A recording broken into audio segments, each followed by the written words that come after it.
Chapter 5. It's really late, but I'm doing this for little funs. When I came home to West Egg that night, I was afraid for a moment that my house was on fire. 2 o'clock and the whole corner of the peninsula was blazing with light, which fell unreal on the shrubbery and made thin, elongating glints upon the roadside wires. Turning a corner, I saw that it was Gatsby's house, lit from tower to cellar. At first, I thought it was another party, a wild rout that had resolved itself into hide-and-go-seek or sardines in a box, and all the house thrown open to the game.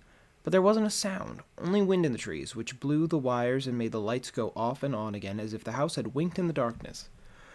As my taxi groaned away, I saw Gatsby walking toward me across his lawn. "Your place looks like the World's Fair," I said. "Does it?" He turned his eyes towards it absently. "I've been glancing into some of the rooms. Let's go to Coney Island, old sport, in my car." "It's too late." "Well, I suppose we take a plunge in the swimming pool. I haven't made use of it all summer." "I've got to go to bed." "All right." He waited, looking at me with suppressed eagerness. "I talked with Miss Baker," I said after a moment. "I'm going to call up Daisy tomorrow and invite her over to tea." "Oh, that's all right," he said carelessly. "I don't want to put you in any trouble." "How about the day after tomorrow?" He considered for a moment, then with reluctance, "I want to get the grass cut," he said. We both looked at the grass. There was a sharp line where my ragged lawn ended and the darker, well-kept expanse of his began. I suspected that he meant my grass. "There's another little thing," he said uncertainly and hesitated. "Would you rather put it off for a few days?" I asked.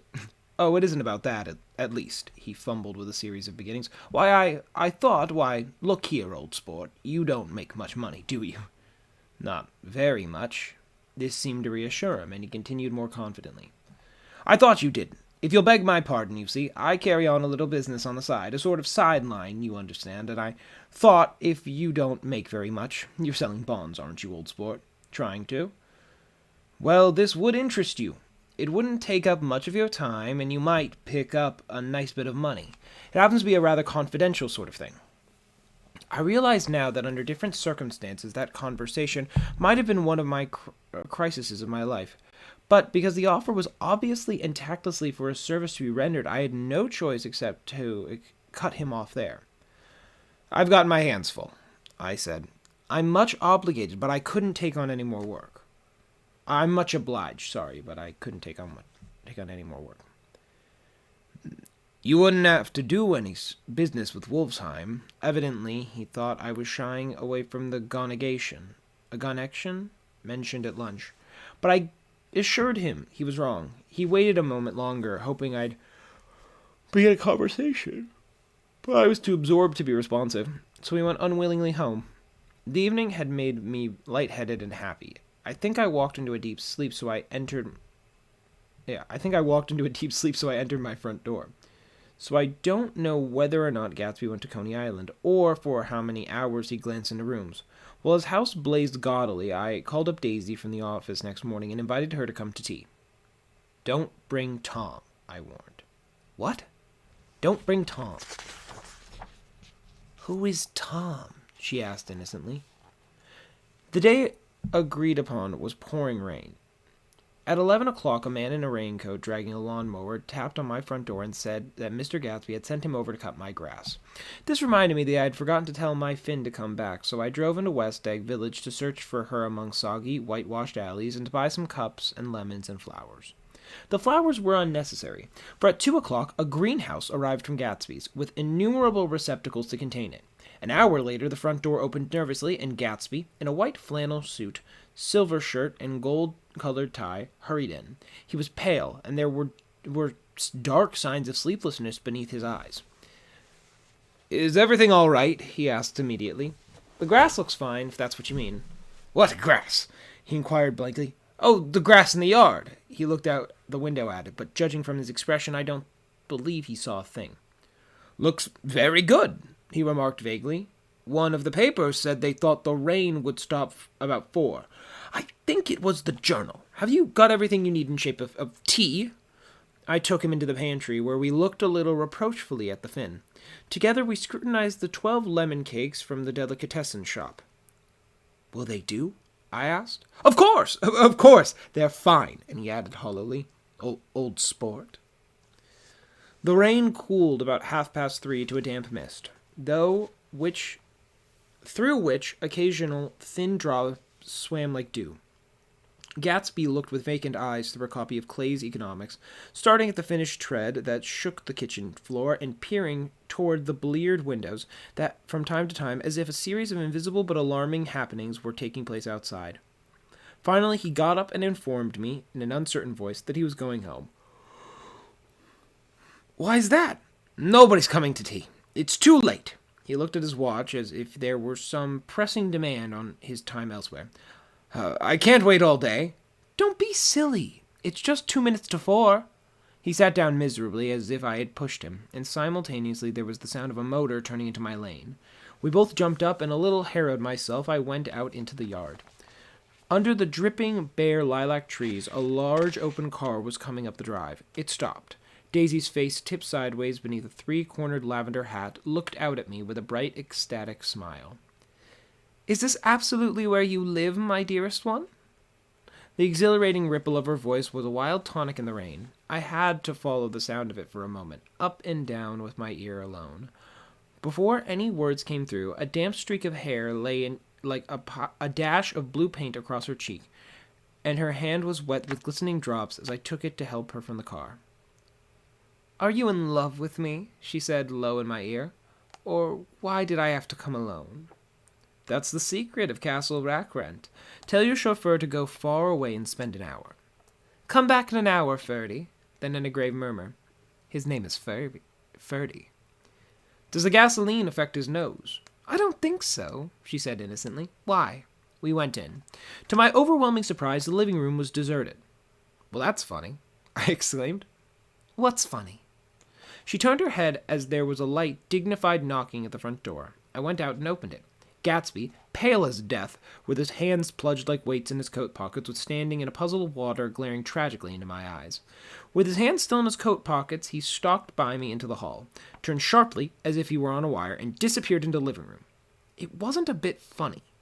Aware of the loud beating of my own heart, I pulled the door to against the increasing rain. Wow. They're about to meet. They're gonna meet, and it's gonna be a big thing, and I don't know. They're gonna meet, it's gonna be cool.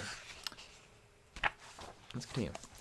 For half a minute, there wasn't a sound. Then, from the living room, I heard a sort of choking murmur and a part of a laugh, followed by Daisy's voice in a clear, articulate note.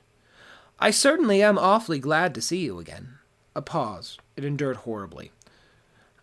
I had nothing to do in the hall, so I went into the room. Gatsby, his hands still in his pockets, was reclining against the mantelpiece in a strained counterfeit of perfect ease, even of boredom.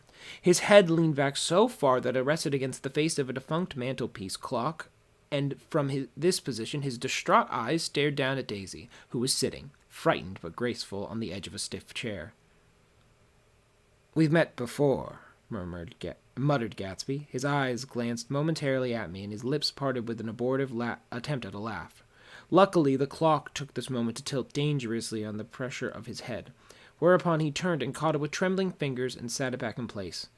Then he sat down rigidly, his elbow on the arm of the sofa and his chin on his hands. I'm sorry about the clock, he said. My own face had now assumed a deep tropical burn. I couldn't muster up a single commonplace out of the 1,000 in my head. It's an old clock, I told them idiotically. I think we all believed for a moment that it smashed in pieces on the floor. We haven't met for many years, said Daisy, her voice as matter-of-fact as it could ever be. 5 years next November. The automatic quality of Gatsby's answers set us all back at least another minute.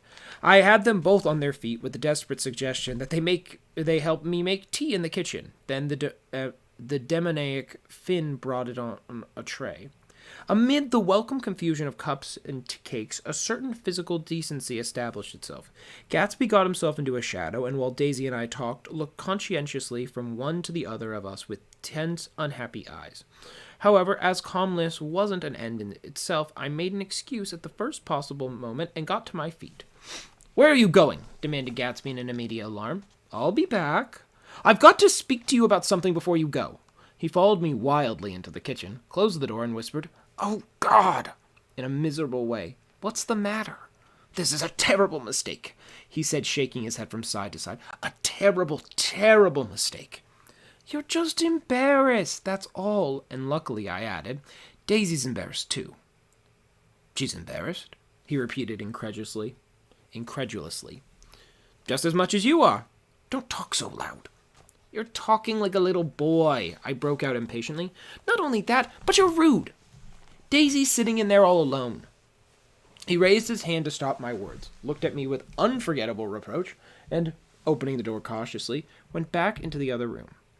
I walked out the back way, just as Gatsby had when he made his nervous circuit of the house half an hour before, and ran for a huge black knotted tree, whose massed leaves made a fabric against the rain.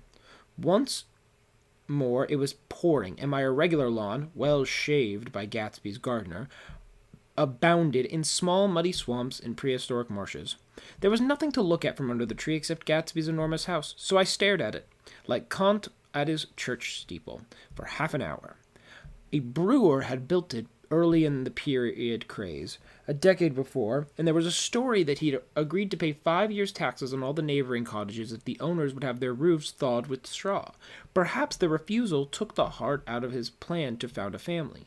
He went into immediate decline. His children sold his house with the black wreath still on the door. Americans, while occasionally willing to be serfs, have always been obstinate about being peasantry. After half an hour, the sun shone again, and the grocer's automobile rounded Gatsby's drive with the raw materials for his servant's dinner. I felt sure he wouldn't eat a spoonful. A maid began opening the upper windows of the house, appeared momentarily in each, and leaning from a large central bay, spat meditatively into the garden. It was about time I went back. While the rain continued, it had seemed like the murmurs of their voices rising and swelling a little now and then with gusts of emotion, but in the new silence, I felt that silence Oh, yeah, no, that's right. Okay, but in the new silence, I felt that silence had fallen within the house too. So I'm assuming they fell in love, but I'm not there yet. I went in. After making every possible noise in the kitchen, short of pushing over the stove, I don't believe they heard a sound. They were sitting at either end of the couch, looking at each other as if some question had been asked, or it was in the air, and every vestige of embarrassment was gone. Daisy's face was smeared with tears, and when I came in, she jumped up and began wiping at it with her handkerchief before a mirror. But there was a change in Gatsby that was simply confounding. He literally glowed. Without a word or a gesture or exultation, a new well-being radiated from him and filled the little room.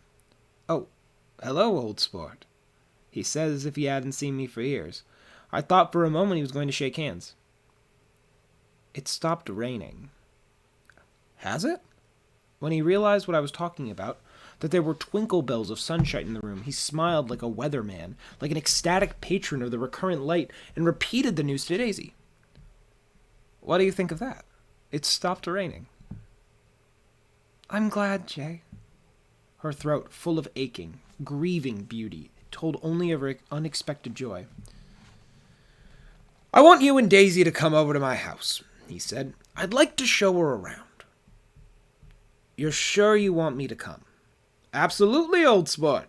Daisy went upstairs to wash her face. Too late, I thought with the humiliation of my towels, while Gatsby and I waited on the lawn. "My house looks well, doesn't it?" he demanded. "See how the whole front of it catches the light?" I agreed that it was splendid. "Yes." His eyes went over it, every arched door and square tower. "It took me just 3 years to earn the money that bought it." "I thought you inherited it." "I did, old sport," he said automatically, "but I lost most of it in the big panic, the panic of the war." I think he hardly knew what he was saying, for when I asked him what business he was in, he answered, "That's my affair," before he realized that it wasn't the appropriate reply. "Oh, I've been in several things," he corrected himself.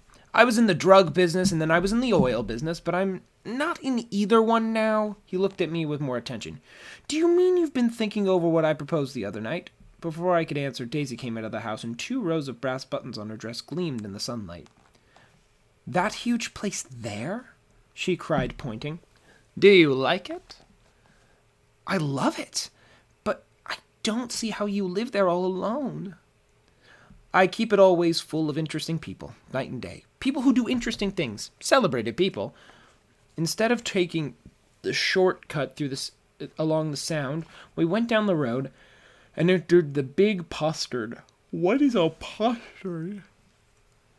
I don't know what a postard is, so I am going to look that up. Postern.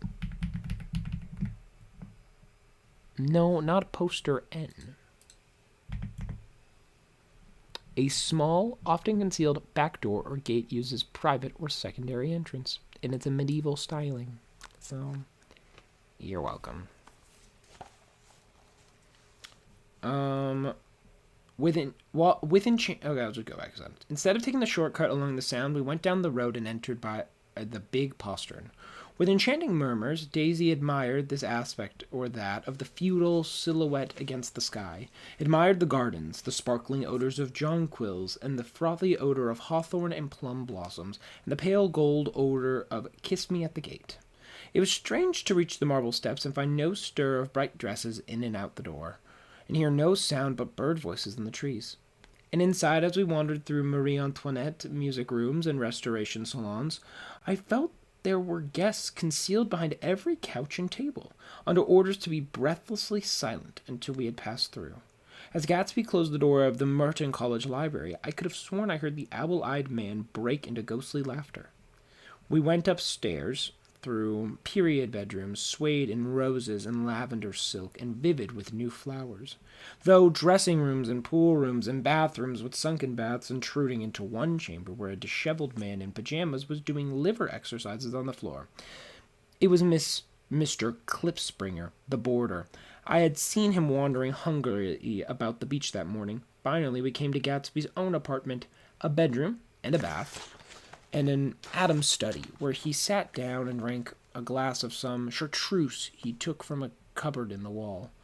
He hadn't once ceased looking at Daisy, and I think he revalued everything in his house according to the measure of response it drew from her well-loved eyes. Sometimes, too, he stared around at his possessions in a dazed way, as though in her actual and astounding presence none of it was any longer real. Once he nearly toppled down a flight of stairs. His bedroom was the simplest room of all, except where the dresser was garnished with a toilet set of pure, dull gold. Daisy took the brush with delight and smoothed her hair, whereupon Gatsby sat down and shaded his eyes and began to laugh. "It's the funniest thing, old sport," he said hilariously. I can't when I try to." He had passed visibly through 2 states and was entering upon a third. After his embarrassment and his unreasoning joy, he was consumed with wonder at her presence. He had been full of the idea so long, dreamed of it through to the end, waited with his teeth set, so to speak, at an inconceivable pitch of intensity. Now, in the reaction, he was running down like an overwhelmed clock.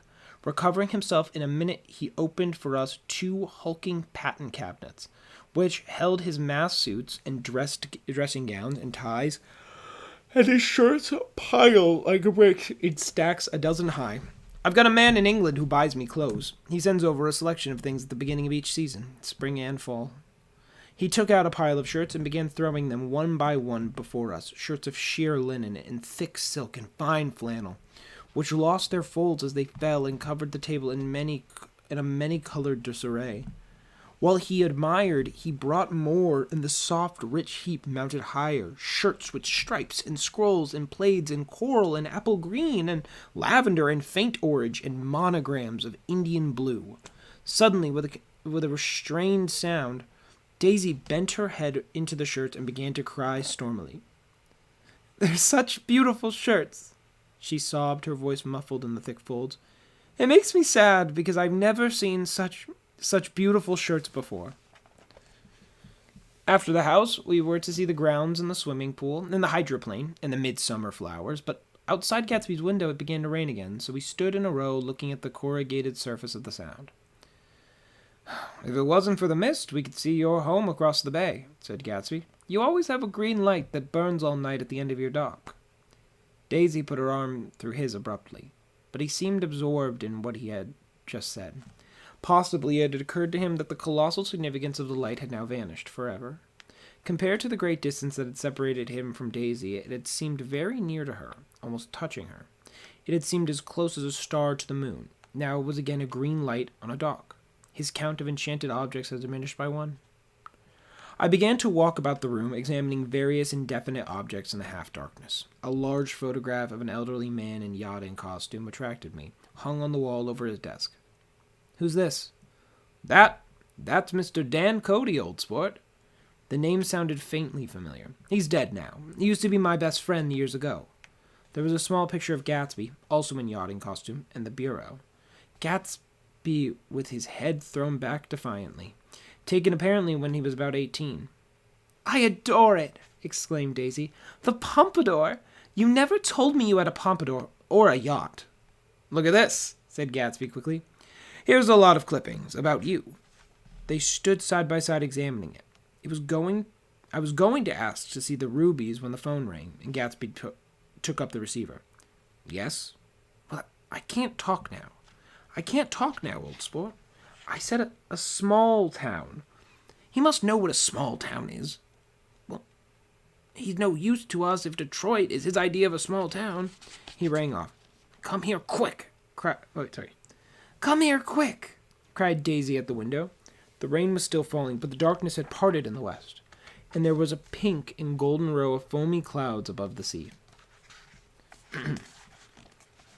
"Look at that," she whispered, and then after a moment, "I'd like to just get one of those pink clouds and put you in it and push you around." I tried to go then, but they wouldn't hear of it. Perhaps my presence made them feel more satisfactorily alone.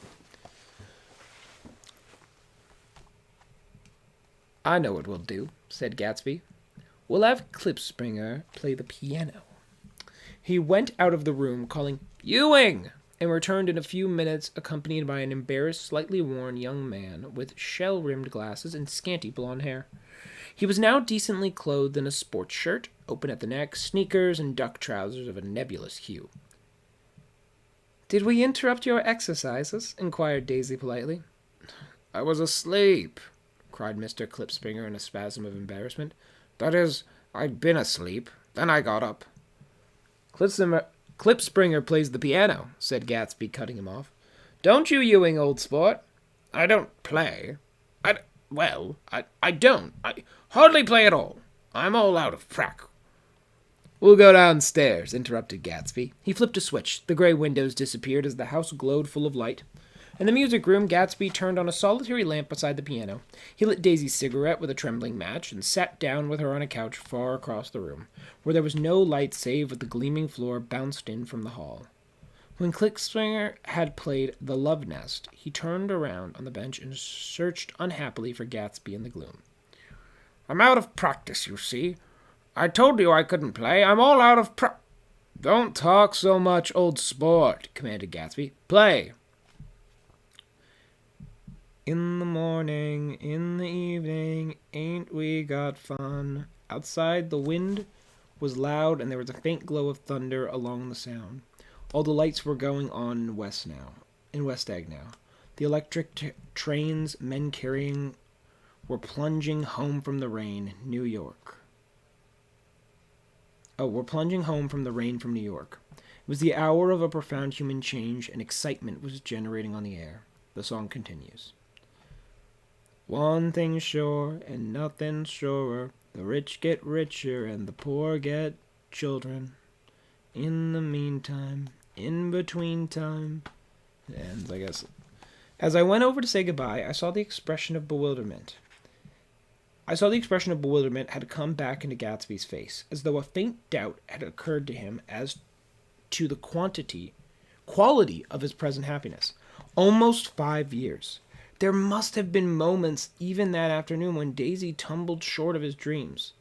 Not through her own fault, but because of the colossal vitality of his illusion. It had gone beyond her. It had gone beyond everything. He had thrown himself into it with a creative passion, adding to it all the time, decking it out with every bright feather that drifted his way. No amount of fire or freshness can challenge what a man will store up in his ghostly heart. As I watched him, he adjusted himself a little, visibly. His hand took hold of hers, and as she said something low in his ear, he turned towards her with a rush of emotion.